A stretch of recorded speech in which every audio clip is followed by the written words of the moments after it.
कोणीच वराडी जवळ येणार नाही.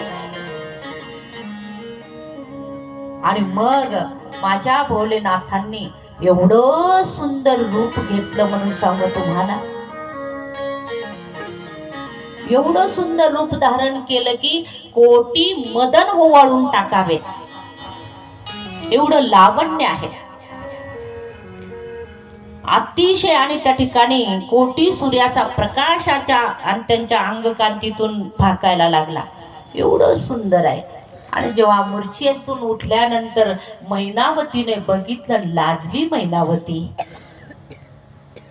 हा सकल आणि त्या ठिकाणी जगताचा पिता आहे, त्याला वाटेल तो तसं करू शकतो. एका क्षणात जगाचं आणि त्या ठिकाणी ब्रह्मांडाची घडामोड करण्याची ताकद ज्याची आहे त्याच्यावर मी शंका घेतली. माझी पार्वती खरंच आणि त्या ठिकाणी भाग्यवान आहे. हे जसं जगत पिता आहे ना, हिला सुद्धा जगत माता होण्याचं भाग्य प्राप्त झालं. मी भाग्यवान आहे.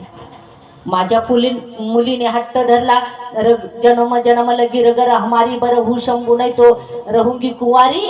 खरं आहे माझ्या मुलीचं. कन्या तरी ऐसी देई जैशी मीरा मुक्ताबाई, तेने प्रमाणे भाग्यवान आहे मी. अशी मुलगी माझ्या पोटी जन्माला आली. लेकरू पोटी जन्माला आलं की आई बापाला आपलं भाग्य वाटलं पाहिजे, असं लेकरांनी राहिलं पाहिजे. माझ्यामुळे जर माझ्या आई बापाची मान खाली होत असेल तर माझा जन्म वृथा आहे. म्हणून याच्यावर वारंवार